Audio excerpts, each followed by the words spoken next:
এতদিন তো যাদেরকে নিয়ে এই সেলিব্রিটিদেরকে এরকম করে ধরে হাত ধরে মঞ্চে এরকম নাচতেন, এই নাচ আর হলো না, এই নাচ আর হলো না, আর নাচ হবেও না। তো এই যে এদেরকে নিয়ে নাচানাচি করেছিলেন, তো ফল তো ভুগতেই হবে। রচনা বন্দ্যোপাধ্যায় মমতা ব্যানার্জিকে ইউজ করেছেন, মমতা ব্যানার্জি রচনা বন্দ্যোপাধ্যায়কে ইউজ করেছেন, একে অপরকে ইউজ করেছেন। এসব নাট্যমঞ্চের নাট্যকারদেরকে নিয়ে আসলে যা হয়, যারা পলিটিক্স সম্পর্কে বোঝে না, তারা তো ধোকা দেবেই। এখন যেই পাল্টে গেছে, পাল্টানো দরকার, চাই বিজেপি সরকার, যেই পাল্টে গেছে আমরাও বিজেপি সরকার। মানে রচনা বন্দ্যোপাধ্যায় হচ্ছে পাল্টিবাজ এবং রচনা বন্দ্যোপাধ্যায় হচ্ছে সুযোগ সন্ধানী। হুমায়ুন কবির হচ্ছে পাপেট অব দি ভারতীয় জনতা পার্টি। শতরঞ্জ হয় না, দাবা খেলার একটা গুটি হয়, তো হুমায়ুন কবির হচ্ছে সেই দাবার গুটি, বিজেপির গুটি, বিজেপির হয়ে কাজ করার জন্য গুটি। বিজেপির সঙ্গে ডিল করে উনি জেলেও যাবেন, উনি জেলে গেলেও আমরা অবাক হব না। হ্যাঁ, তো ওটা ওনার নাটকের একটা স্ক্রিপ্ট, যেটা শুভেন্দু অধিকারী ওনাকে দিয়েছেন, সেই স্ক্রিপ্ট বলছেন এবং উনি জেলেও যাবেন। অবশ্যই সেটিং, আমি আগে থেকে বলে এসেছি, শুরু থেকে বলে এসেছি, এবং তার প্রমাণও তো হয়েছে, ভিডিও আছে, ভিডিও নিজে স্বীকার করেছে হুমায়ুন কবির যে কীভাবে সেটিং করেছি। তবু যদি মানুষের চোখ না খোলে, তুমি অন্ধভক্ত হয় না হুমায়ুন কবিরের। বন্দ্যোপাধ্যায় এবার বিস্ফোরক মন্তব্য করছেন দলের বিরুদ্ধে। তিনি বলছেন যে আমি এরকম যদি জানতাম দলে চুরি রাজনীতি হচ্ছে, আমাদের আসতামই না রাজনীতিতে, এবং তিনি বলছেন যে আরবানায় নাকি থাকতে গেলে যোগ্যতা লাগে। বুঝুন ঠেলা, মাননীয় আপনি বুঝুন ঠেলা। এতদিন তো যাদেরকে নিয়ে এই সেলিব্রিটিদেরকে এরকম করে ধরে হাত ধরে মঞ্চে এরকম নাচতেন, এই নাচ আর হলো না, এই নাচ আর হলো না, আর নাচ হবেও না।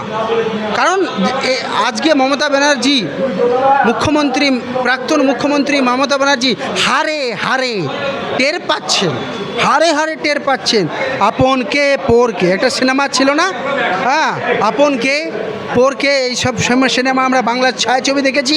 তো ছায়াছবি, নাট্যমঞ্চের ছায়াছবির মতন আজকে দেখতে পাচ্ছি মমতা ব্যানার্জি কালীঘাটে বলছেন কে আপন কে পর, কে আপন কে পর। তো এই যে এদেরকে নিয়ে নাচানাচি করেছিলেন, তো ফল তো ভুগতেই হবে। যারা দলের কর্মী, দেবাংশু সেলিব্রিটি, একটা মিডিয়া, একটা সেলিব্রিটি, ফেসবুক সেলিব্রিটি, তাকে আপনি টিকিট দিলেন, আর ওই বেচারা যে কর্মী তার টিকিট কেটে দিলেন, সেই এখন বিপদে আপনার পাশে আছে। এই ধরনের এই রচনার কোথায়? তো এই সেলিব্রিটিদেরকে, যারা সঠিক সিরিয়াস রাজনীতি করে, সেলিব্রিটিদের গুরুত্ব দেয় না। রাজনৈতিক নেতাদেরকেই নেতৃত্ব দিতে হবে, তবেই গিয়ে তাদেরকে পার্টির পাওয়ার দিলে তবে পার্টি থেকে থাকবে। আমার সেলিব্রিটি ফেসটাকে ইউজ করেছিল, তো হুগলিতে নাকি জিতত না। রচনা বন্দ্যোপাধ্যায় মমতা ব্যানার্জিকে ইউজ করেছেন, মমতা ব্যানার্জি রচনা বন্দ্যোপাধ্যায়কে ইউজ করেছেন, একে অপরকে ইউজ করেছেন।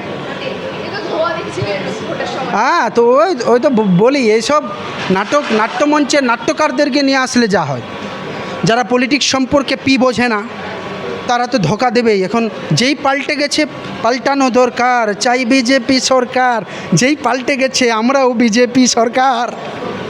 তো আমরাও বিজেপি সরকারে ঢুকে গেলাম। মানে রচনা বন্দ্যোপাধ্যায় হচ্ছে পাল্টিবাজ এবং রচনা বন্দ্যোপাধ্যায় হচ্ছে সুযোগ সন্ধানী। হুমায়ুন কবির তিনি নানা ধরনের বিস্ফোরক মন্তব্য করছেন। তিনি বলছেন যে মুখ্যমন্ত্রী নাকি শেষ বক্তব্য দিচ্ছেন, এরকম হুমায়ুন কবির হচ্ছে পাপেট অব দি ভারতীয় জনতা পার্টি। শতরঞ্জ হয় না, দাবা খেলার একটা গুটি হয়, তো হুমায়ুন কবির হচ্ছে সেই দাবার গুটি, বিজেপির গুটি, বিজেপির হয়ে কাজ করার জন্য গুটি। বিজেপির সঙ্গে ডিল করে উনি জেলেও যাবেন, উনি জেলে গেলেও আমরা অবাক হব না। হ্যাঁ, তো ওটা ওনার নাটকের একটা স্ক্রিপ্ট, যেটা শুভেন্দু অধিকারী ওনাকে দিয়েছেন, সেই স্ক্রিপ্ট বলছেন এবং উনি জেলেও যাবেন।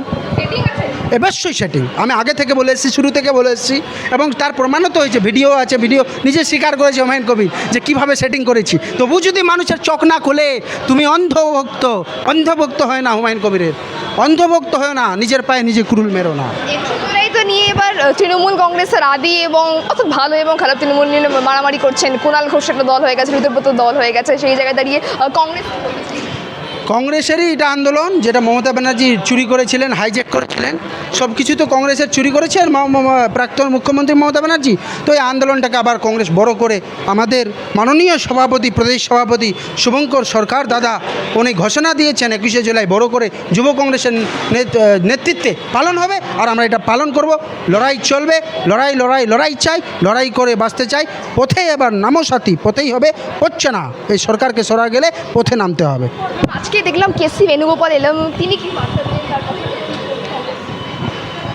দেখুন, সর্বভারতীয় সাংগঠনিক সাধারণ সম্পাদক মাননীয় কেসি বেণুগোপালজি খুব গুরুত্বপূর্ণ বার্তা আমাদের তুলে দিলেন, যে কিভাবে পার্টি আগামী দিনে লড়াই করবে। একটা আমাদের দিশা দেখালেন, রিভিউ করলেন, এবং ওনা হাইকমান্ডের যা নেতৃত্বের নির্দেশ, সেই নির্দেশ মতো প্রদেশ কংগ্রেস আমরা কাজ করব, আমরা কর্মীরা কাজ করব, আর কাজ করে পার্টিকে আবার মহিমায় ফিরিয়ে আনবো।